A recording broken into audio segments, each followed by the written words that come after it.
PMN News।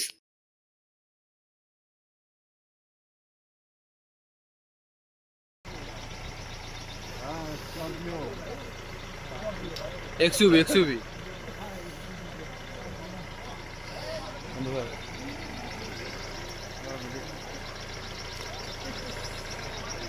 আলিপুরের গাড়ি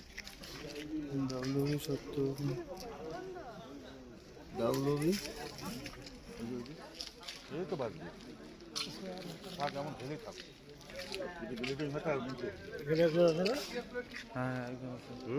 ওই যে ডান সাইডে ড্রাইভার রিপোর্টিং এখন বাজে টাইম হচ্ছে 2:26।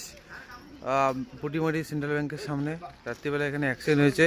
এক স্করপিও গাড়ি এখানে বটগাছের সামনে লেগে দুই টুকরো হয়ে গেছে।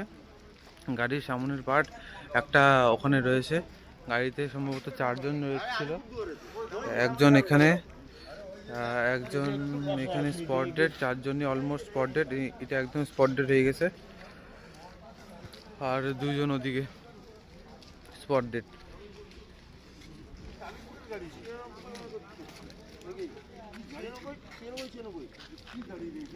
বুলেরো রে দেখলে প্রায় 4টে নাগাদ জানতে পেরেছি। কি জানলে সব? জানতে পারলাম যে এরকম আমাদের বন্ধু 3 বন্ধু তোমার ধলপলে অ্যাক্সিডেন্ট করেছে।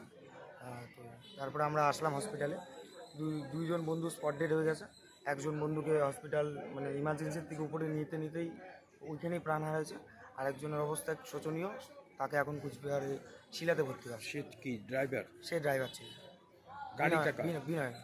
গাড়িটা হলো দীপদা, মানে আমরা বাবাইদা বলে যাকে চিনি। এরা কি করে এবং কোথায় গিয়েছিল? এরা তোমার এমনি নর্মালি তো দীপ যে আছে সে হলো তোমার রেলের কন্ট্রাক্টর। আচ্ছা। আর পার্থিব যে আছে সে হলো টোয়েটাতে কাজ করে। অভিজিৎ যে আছে সে হলো ফাইন্যান্সে কাজ করে, কোন ফাইন্যান্সে ঠিক আমার মনে নেই। আচ্ছা। আর আরেকজনের নাম হলো তোমার বিনয় হলো তৃণমূলের ছাত্র পরিষদের কোনো একটা পদে আছে। আচ্ছা, আমার ঠিক মনে নেই। এরা কোথায় গিয়েছিল, কি করতে? এরা সম্ভবত কালকে একটা পিকনিক করছিল চৌপদিতে। তো চৌপদির থেকে এবার ওদের প্ল্যানিং হয়েছে কি ওরা চা খেতে যাবে নাকি সামথিং কিছু আর কি আমরা একটা শুনতে পেরেছি। প্রপার কী হচ্ছে সেটা জানি। মানে সেটা কয়টার দিকে হয়েছে অ্যাক্সিডেন্টটা যতদূর শুনতে পেরেছি 2:30 পৌনে 3টা নাগাদ, মানে রাত অবধি ওরা। হ্যাঁ।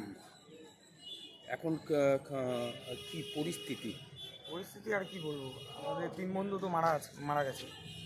মর্গে সকালে ঢুকিয়ে দিয়ে আসলাম। 2 বন্ধুকে তো আগে ঢুকিয়ে দিয়েছে আমরা আসার আগে, একজনকে পরে আমরা ঢুকাইলাম, আর একজন তো শিলাতে ভর্তি। এরা কোথাকার বাড়ি?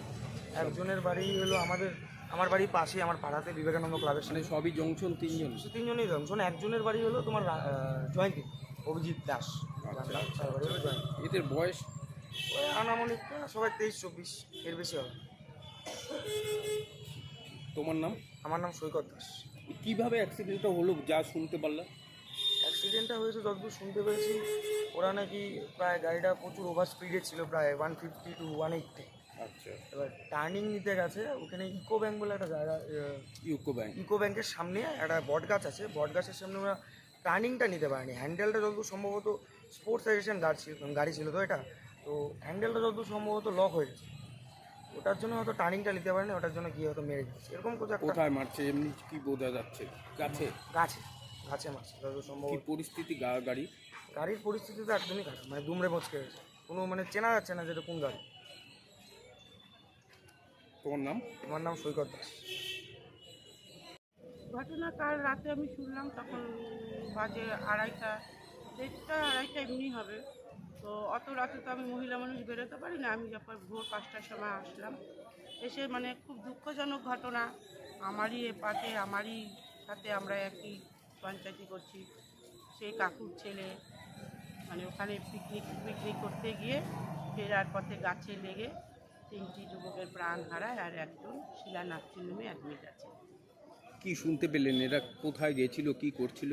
কি শুনতে পেলাম, ওরা গেছিল ওই কি ঢালকল বলে একটা জায়গা, সেখান থেকে ওরা ফিরতে গিয়ে একটা গাছের ধাক্কা লেগে তখনই ওরকম অ্যাক্সিডেন্ট হয়ে 3 জনের প্রাণ হারায়। এরা কি পিকনিক করছিল রাতে? পিকনিক হয়ে গেছিল, বাচ্চা ছেলে, পিকনিক ওদের হয়ে গেছিল করা। ওরা বাড়ি ফিরছিল, ফেরার সময় এই ঘটনা। এই ধরনের ঘটনা প্রায়শই আলিপুরদুয়ারে ঘটছে এবং এইরকম যুবক তারা কিন্তু অকালে প্রয়াণ হচ্ছে, কি বলবেন? আমি যুব সমাজকে এটাই বার্তা দিব যে তারা যেন পরিবারে গার্জিয়ানদের কথা শোনে, আর পরিবারকেও খুব সচেতন হতে হবে, এরকম ঘটনা যেন আর না হয়, এটাই আমি বলবো। পরিবারের কি পরিস্থিতি? 3টে পরিবার, কি বলবো, এটা এখন আর পরিবারের যে এই মুহূর্তে পরিবার যে কি আছে সেটা পরিবার জানে, মানে এটা আমি ভাষায় প্রকাশ করতে পারবো না। একজন যে ইনজিওর্ড সে তো শুনছি চালক, হ্যাঁ, সে কুচবিহার শিলা নার্সিংহোমে অ্যাডমিট আছে। সে কোথাকার বাসিন্দা? সে বিবেকানন্দ জিপি 1-এ। তার পরিস্থিতি? তার একটা হাত, একটা পা, বুকের হাড্ডি, ও পাটাও হয়েছে, হাতটাও হয়েছে, বুকেও হয়েছে ফ্র্যাকচার। আপনার নাম? আমার নাম সুমা বিশ্বাস দাস। जनहित से जुड़ी खबरों के लिए PMN न्यूज को लाइक करें, शेयर करें और चैनल को सब्सक्राइब जरूर करें।